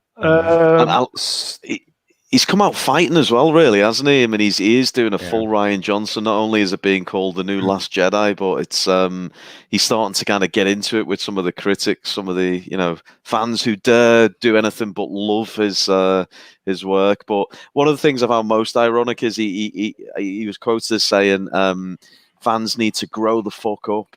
This is a guy who I have seen in literal tears, Christ knows how many times, on the set of Star Wars. The guy just turns into a blubber and mess over the slightest of reasons, and now he's telling people to grow the fuck up. Yeah, he's the thing is really after my crown. He was offered. He's not doing bad. This is a true story. I even heard him say it. He was offered to look after the DC universe before superheroes were a thing. Wow. And that was a long time ago, and he turned it down because he wanted to be an independent filmmaker. He just made Clerks and a couple of other films that were celebrated in the independent sector. And I think the person at Warner Bros was saying, well, come and look after, we think these superheroes have got value, so I need you to create something and look after these. And he turned it down. So that's the thing with him, right? I do like his films. I also, nothing taken away from him. He's a very talented writer and director, in my opinion. But I'm sorry, he screwed up big time on this. And I'm pretty sure that loads of people that liked him in the past is going to walk away. Because of what he's done, you know? Red Cannon in the chat says, it's stupid how he's massive as He-Man and tiny as Adam. It's magic. I think there's a reason for that. Yeah, it's magic. That's what it is. Yeah. Yeah, that's what it is. Let's see what some of the comments say. Right. Okay. So we will move on from this, which is obviously the poster. I think this one's aimed at you, Ruin. Yes. Well, there we go in his little pink suits and his backwards cap, dude, bro. Yeah, he. This is what I was referring to earlier. I think he was. Was it Rise of Skywalker? He said he was. Well, he's cried that many times. I've lost count, but I think he was. He was on set for that, and he said in advance, "Oh, the fans are going to love this." You know, he took a selfie of himself crying, and yeah, yeah. The guy's lost. Like you know, Mega Geek says he's actually he does have some talent and he's done some good stuff, but I think he's lost an awful lot of credibility now. He wasn't getting any work. Yeah. That's the thing, and I know he had he struggled with illness, didn't he, for a while? And he had a lot of weight loss and things like that. He had a heart attack. Yeah. I was watching one of his podcasts that he did with Mark Bernardin on YouTube like a while back now, a couple of years ago. And he was talking about how he went to Netflix. He was desperately trying to get in there and trying to sort of sell something to them and trying to get a gig with them, you know. And he was just openly talking about it to this audience. And he was desperate to get in there. He was talking about what Netflix looks like, the people that were there, what he was doing when he was there, what he was saying, and all this sort of stuff. So you know how desperate he was to get in there. So he would have just said, yes, I'll do whatever you want. I'll do whatever you want. Yep. He's just the mouthpiece for the show. He doesn't care about it. Someone has just assumed that Kevin Smith is identifiable to all nerds and geeks everywhere. Therefore, shove him at the front of this show and people will just flock to it. And that's the cynical approach they've taken to this show. It's completely disingenuous from the ground up, this show. They treat the audience with such disdain, don't they? And if I may, customers. Yeah. But it started a long time ago. I've noticed it a long time ago, even even when before they started slagging off fans. Like, for instance, I've told this story before. Like, for instance, this is what, like 10 years ago, I went into the bank and I usually pay my mortgage on the counter. And one time I went into the bank and they said to me, so I said, I want to pay my mortgage. And they said, you see over there, they goes, there's an envelope. What you have to do is put the money in an envelope, write out this form, and then stick it in that box there. And I said, why? And they said, because that's how we do it now. And I said, but you used to do all that, didn't you? So in other words, they were flipping it. They were making you do the work. Do you know what I mean? And that's where it started. And then you go to McDonald's and you have to do all the work now. You have to punch what you want in a machine. Don't touch the touch screens, fecal matter. Yeah, and then all they do is an Argos for you, don't they? They take your ticket number and they give you your food. That's all they do now. You know, there's no customer relations. There's no talking. How are you, sir? What would you like? You know, none of that connection between the customer and the salesman. Nothing. You're separated by a machine or separated by you're doing their job now. I was in Burger King and I ordered all this food. It was the last Burger King that had a counter. And I said, I'll have a Coke with that. And they went, oh, great. And they gave me an empty cup and say, see over there, that's where the Coke machine is. And there was a queue. So I said to her, I've just queued up for my food here. Now I've got to queue up for my drink. Do you know what I mean? So that's when I realized things were changing between customer and salesman and stuff like that. And it was happening everywhere. Welcome to the Grumpy Old Man stream with... Well, you know... Even I brought, as I said, I brought was it Twilight Zone the movie on Amazon, and I don't own it. They own it because the only time I could watch it is to go on Amazon. Do you know what I mean? So everything's changing, man. It's all changing. Stephen Moray in the chat. When is She-Ra appearing? Why didn't they just make She-Ra? Yeah. Well, yeah, there you go. You Paul, want a they're strong good. female Jobs are good. character. Yeah. Men aren't allowed to have heroes anymore, so they've got to appropriate the male properties as well. No, they didn't want to make She-Ra because they knew it'd fail if they only made She-Ra. Well, they made a She-Ra cartoon. I don't know who made it, but someone made it like a year or so. She-Ra was all right. And it didn't work though, did it? The original cartoon, yeah. The one they made was like CalArt style. It was ridiculously poor animation and character design, and it was awful writing and terrible, completely disrespectful to the original material, just like this. But the animation was a lot worse than this one. This is kind of all style over substance. That one was neither, and it kind of failed really. And this was an opportunity for them to do something good for the male characters, and they just completely squandered it. They could have done with animation like this for the She-Ra cartoon, and it might have played well because obviously they're so very pro-female. But obviously with something like that, it would have all been about demeaning whatever male characters there were to elevate the female characters. So it still would have been shite anyway. But the point is, it's the fact that they've screwed up both female and male properties, and they had a chance to do something with this one and they screwed it up, and they're just going to keep doing it every single time because either they don't know what they're doing or they do know what they're doing and they don't care. They don't care. So they could have made a good with cash. Yeah, they could have made a good Tila show and sold it as a Tila show. Why didn't they do it? Because they know that the female characters aren't going to appeal to the chosen audience. So it's a big bait and switch, completely disingenuous. It's. I was wondering why. So there's Comic-Con this year, isn't there? Or has it gone? Yeah, I think it's just finished, doesn't it? Right. So how comes was Kevin Smith on? He was on, but he wasn't with an audience, right? I think he was doing a panel somewhere, and he was just being a twat. Right. So, but there wasn't an audience there, like a live audience. No. See, this is they're all hiding now. The Doctor Who panel's hiding, the Star Trek panel's hiding behind pre-recorded stuff. In the old days, if you go back 5 years, they have a panel, they have the screaming crowd going and stuff like that. And we love you, Doctor, we love you. Not anymore. Not anymore. They're all running scared. They all know what COVID's doing them a favor, ironically. Yeah. They're hiding. Okay, so we've got a new graphic on. Anthony, do you know anything about this? No, I don't know who this man baby is who's tweeting away, but yeah. So this is the one I come across where he says to fans, "Grow the F up," and then I had to kind of do this little follow up, and I mean I did a 4-shot montage of Kevin Smith crying into the camera. It could have been a 30-shot montage. I mean, if you put into Google image Kevin Smith crying, like that one? you'll get about that one. There we go. That's just a few of them. I mean, who anyway, when they're at a point where they're emotionally moved to tears, has the thought to get their camera phone out and take a picture of themselves? Because he's this guy. But bit rich telling fans to grow up.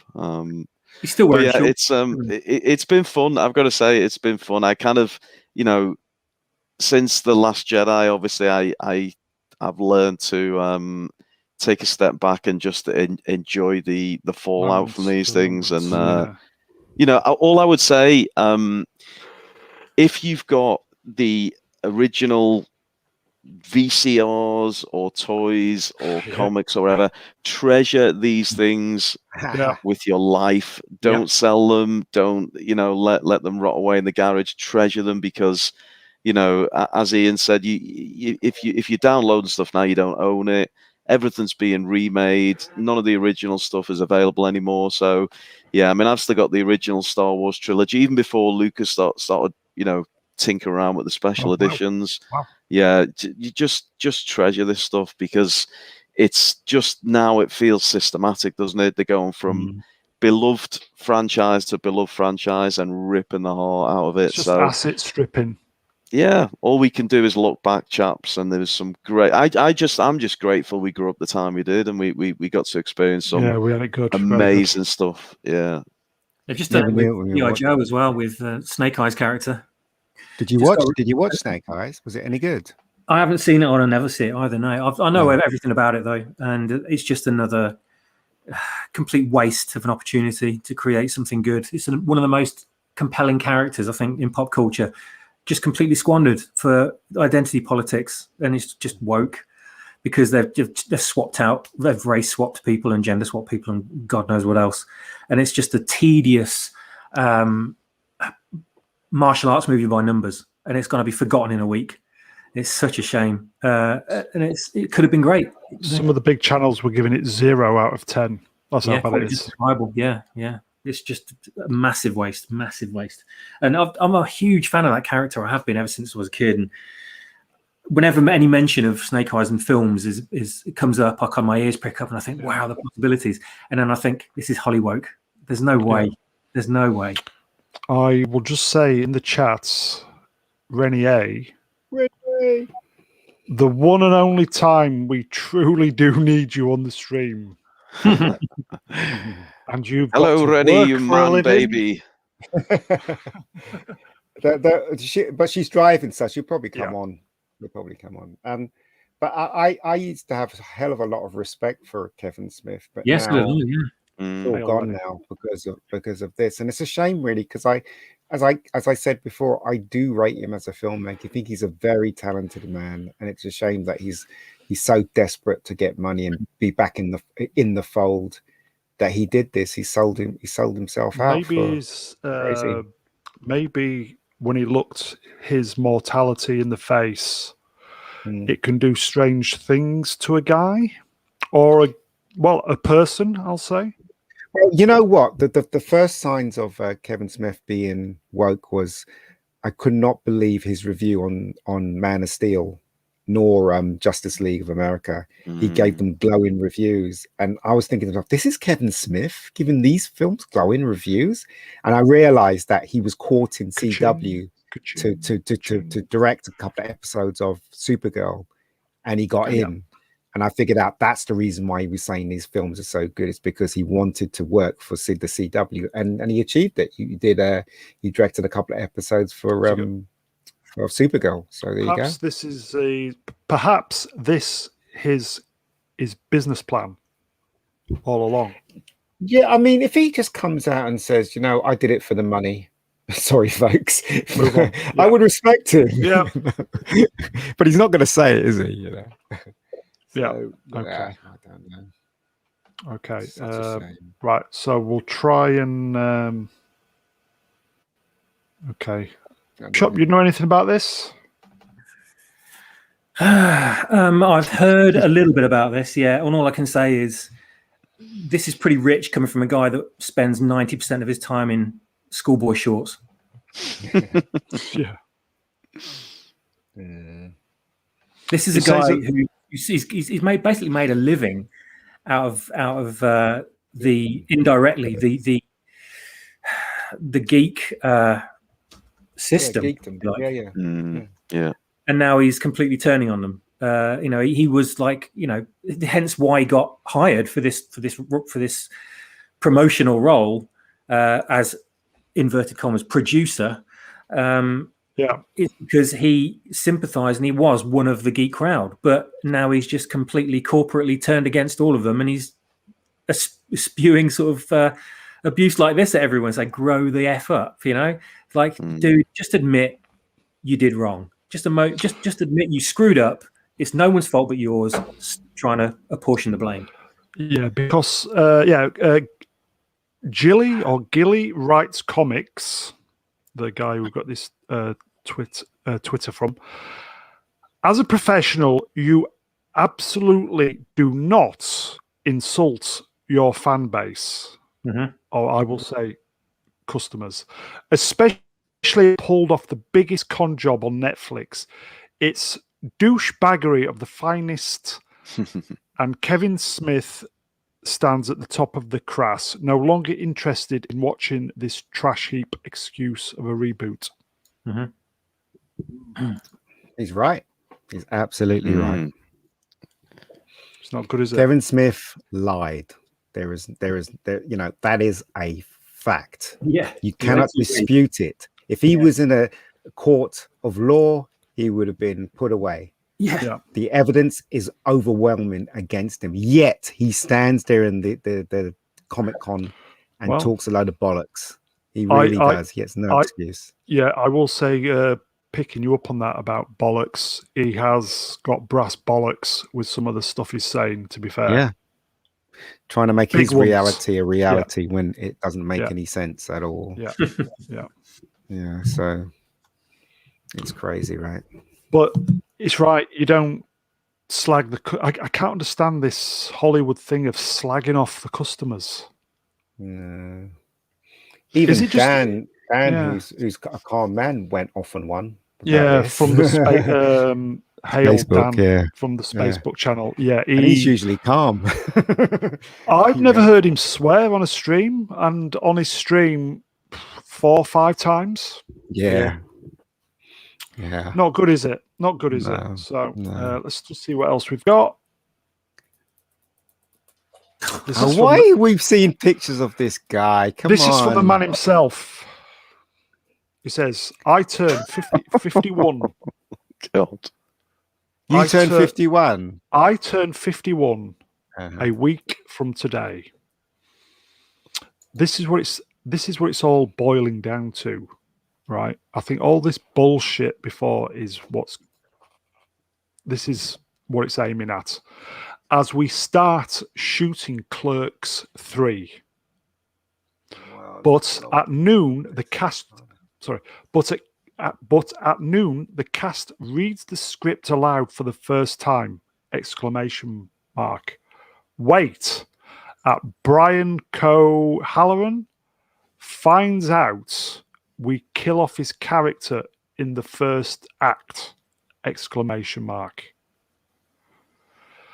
My storytelling senses tell me audiences universally love that trope. What does that mean? Is he being sarcastic? I presume he is, but it's, I mean, is this guy still going to be rocking a backwards cap when he's in his 70s and 80s? I mean, look, I will say I will say though, happy 51st birthday, Kevin, for next week, mate. Why are you saying that? Why are you saying that? I mean, if somebody picks up a big turd and throws it at you, you're still going to wish him a happy birthday? All right, I'll take that back. Sorry, exactly. I stand corrected. Mega Geek, I beg your forgiveness. I'm a twat. I'm just saying, the guy's destroyed this beloved franchise, and yet you want to wish him a happy birthday. But you can still be polite. You can be polite, but you don't have to be that polite. Well, do you know what I mean? Fair enough. The guy almost died with a heart attack, so maybe. Yeah, I don't wish that on anyone. Cut him a little bit of slack. So I actually had him when I forget which year it was, but I had him on Shill Wars one year. He was in the Shill Wars tournament. Oh, yes. And I had to remove him because he fell ill during that Shill Wars tournament. And out of respect, I removed him from the bracket tournament. Time to put him back in. Oh, he's a front runner. Yeah. Yeah. Oh, I don't know. He's just lost the plot. That's all. I used to have a lot of respect for Kevin Smith. I really did. Soy-soaked Skeletor could be that could be the line of the stream. Do you want to read that out from Unwarranted Design Ruin? Do you want to read it? Popping in to say hi, man. Smith looks like he's auditioning for the role of soy-soaked Skeletor. He actually does that backwards cap. I mean, it's barely, it's very loose on the old skull. I don't understand the backward cap. He's lost his hair behind. He's lost his hair. The bulk of the hair's not. It looks like he's. Why is he on the 5th clasp? That needs tightening up surely to about the 2nd or 3rd. Probably his head's getting bigger. I don't know. Or his brain's shrinking. Honestly, truly say that I'm heartbroken. Not for He-Man, but for Kevin Smith. I was a huge fan of Kevin Smith, and now I just can't be a fan now. I just can't. He's not the same person, is he? Really, but as he was back then. It's like his his brush with death has turned him into a completely different person now. And that Kevin Smith, that creative genius that we really liked and respected, has just died, and someone else took over. Yeah, it's like I can't watch any Crosby show anymore. Yeah, because of what Crosby did, you know. So it's like that, isn't it? So now I can't watch any of his films anymore. I feel sorry for all those people that went and bought Rolf Harris paintings for like $1,000. Yeah. Let's not kill the stream. Let's not kill the stream. On 155. So to finish, guys, question: do you think Clerks 3 will get the vengeance of everybody? No, Clerks 3 will end up on Netflix, and they will claim that a lot of people watched it, and that's that. It'll have a limited run in the cinema if it's lucky. Yeah, and that's that. They'll completely inflate it, won't they? You're right. Yep, definitely. Ruin. I don't care. If I'm honest, I think you're not pissed off because this guy's getting his trilogy and you're not. He's taking everything I've worked for. God damn it! Yeah, he does seem to be getting the trilogy, doesn't he? Well, he is. No, I'm a little bit with Ian on this one. I like Kevin Smith. I think that's what I'm more annoyed about. I'm like, what he should. You kind of had him down as someone who you felt was a bit more in touch with, the geek culture. Yeah. And you expected better. So yeah, I guess it's that saying. I'm not angry. I'm just disappointed. I watched. There we go. I watched the making of Clerks. Was it Clerks 2?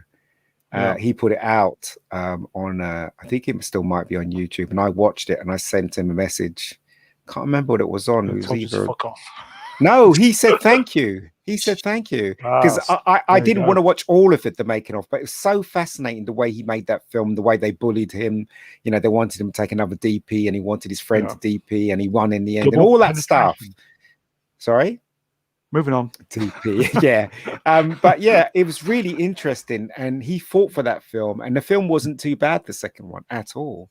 Do you know what I mean? So. And I really did respect this guy as a filmmaker, as an independent filmmaker. Now I can't go back and watch his films anymore. It's a shame. Yeah. The last film of his I saw was, and I never watched it when it came out. I just wasn't interested because I never liked what's his face, that other bloke that's really bloody annoying. The blonde one. No. Oh God, what's his name? The movie Zack and Miri Make a Porno. Oh, the guy with the curly hair. I can't remember his name, but he annoys the hell out of me. Yeah, but that movie is great. It truly is great. It's amazing. It's superbly well written. And I still had a lot of respect for Smith then. You know, I thought, man, this guy can really write comedies. He really knows his stuff. And then, like, you get him making stuff like Tusk and Yoga Hosers, and now he's completely dived into the depths of shite with this Master of the Universe crap, you know. I mean, I do doubt how much he was actually involved of it. Seth Rogen. I doubt how much he actually had a hands-on creative input into this thing. I think he was probably just hired to be a front runner and take the heat, which he's doing now. And the rest of it, all the writing and everything, was probably handled by a bunch of feminists. Yeah, I really do hope that he, you know, if I sat down with him and I said, "Tell me the truth, Kevin," you know, and he just said to me, "I did it for the money, Ian. You know, I did it for the money. I couldn't help it. I need my money. I need to feed my family." I would respect him. I would respect him. You know, fair enough. You can see his motivation. You know. Yeah. I can't see his motivation by doing this, by destroying something he's supposed to respect. Anyway. So I think that will be a good point to edit, boys and girls. Good night, sweet prince, Kevin. You made me proud. I just think genuinely, it seems to me there's a lot of love for this guy, but it's just gone off the fucking rails. I don't know. Oh yeah, it's a shame. But anyway, I'm sure it will. The truth will come out in the end. Yeah, always does. So I will just say to everybody in the chat, decent numbers tonight, boys and girls. So all the usual guys and girls in the chat, I do thank you. I know most of you have subscribed anyway. On the off chance you have not, please press the thumbs up and sub the channel. We will be back on Saturday with much stuff like this, kind of like the end of the week going on stuff, and there will be a film review of Back to the Future 3. And guess what? Cute. Scotty's coming back as well. Oh, great. So hopefully there'll be a punch up on Saturday night for your entertainment, boys and girls. So I will just thank the guests. That'll be Brian and Scotty. Brian and Scotty, yeah. First of all, I'd just like to say thank you to Brian. He had to pop off because of something going on. So I do thank you, not Brian Young. I will also thank the wonderful Swap Shop. Cheers, Matthew. You're very welcome, sir. Oh, mate. I will also thank the wise elder of the channel, the Mega Geek. Thank you, Ian. No worries, no worries. And last, but by no means least, he's not getting his trilogy before Smith. I know, mate. I feel for you. The wonderful Ruin the Man Baby himself. Thank you, sir. Thank you, Man Baby Brown, Man Baby Matt, and Man Baby Ian, and all the Man Babies in the chat. It's good to catch up with you all and celebrate this fantastic day. Masters of the Universe, another franchise shit on and destroyed. I'm looking forward to the next one. So I will quickly just mention that Cockney Spock is doing the after party, and I thank him for sitting out this one. So anybody in the chat, if you fancy a little bit of kind of winding down, although it's not possible on Cockney's channel, Cockney will be on straight after this. So we thank Cockney Spock. All I can say, boys and girls, is it's been genuinely good. There's Tila there to kick us off the stream. So take care, everybody, and we will see you Saturday. Take care. Adios. Yeah, bye. Good night, Man Babies.